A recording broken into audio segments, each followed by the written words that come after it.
Hello বন্ধুরা, আগামীকাল ছিল দিদির জন্মদিন। এবারে তাই ওর জন্মদিনে ওর খুশির জন্য আনা হয়েছিল কেক।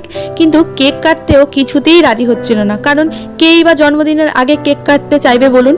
আসলে ওর জন্মদিনের একদিন আগেই কেক কাটা হলো, কারণ জন্মদিনের দিন ওর সাথে দেখা করতে পারবো না বলেই, মানে একটু দরকারি কাজের জন্য ওর সাথে দেখা হবে না, তাই জন্যই আগের দিন সেলিব্রেশন করা হলো। আমার দিদি এত অল্পতেই খুশি হয়, ওকে ছোট থেকেই দেখে আসছি খুব অল্পতেই সব কিছু অ্যাডজাস্ট করতে পারে। আমি তার ঠিক উল্টো। হ্যাঁ, ওর মধ্যে একটা বাজে গুণও আছে, ও খুব সহজেই সবাইকে বিশ্বাস করে নেয়। ওর জন্য ভগবানের কাছে একটাই চাওয়া, যেন ওর মনের সকল ইচ্ছা পূরণ করে। আর ওর মতো দিদি পাওয়া সত্যি ভাগ্যের ব্যাপার। ওর কিছু স্বপ্ন আছে যেগুলো পূরণ করতে পারবো কিনা জানি না, কিন্তু ছোট ছোট কিছু ইচ্ছা পূরণ করার চেষ্টা করবো। আর এই বলতে বলতেই দেখো ইমোশনাল হয়ে পড়লো। ও বড্ড ভালোবাসে তো সবাইকে। এদিকে বিট্টু গেটের সামনে দাঁড়িয়ে দাঁড়িয়ে দেখছিল আর লেজ নাড়াচ্ছিল। তারপরে দিদি নিয়ে গেল ওর জন্য একটু কেক। কেকটা পুরো চেটেপুটে খেয়ে নিল। আজকের ভিডিওটা এই পর্যন্তই ছিল বন্ধুরা। ভালো লাগলে একটা লাইক করে যাবে।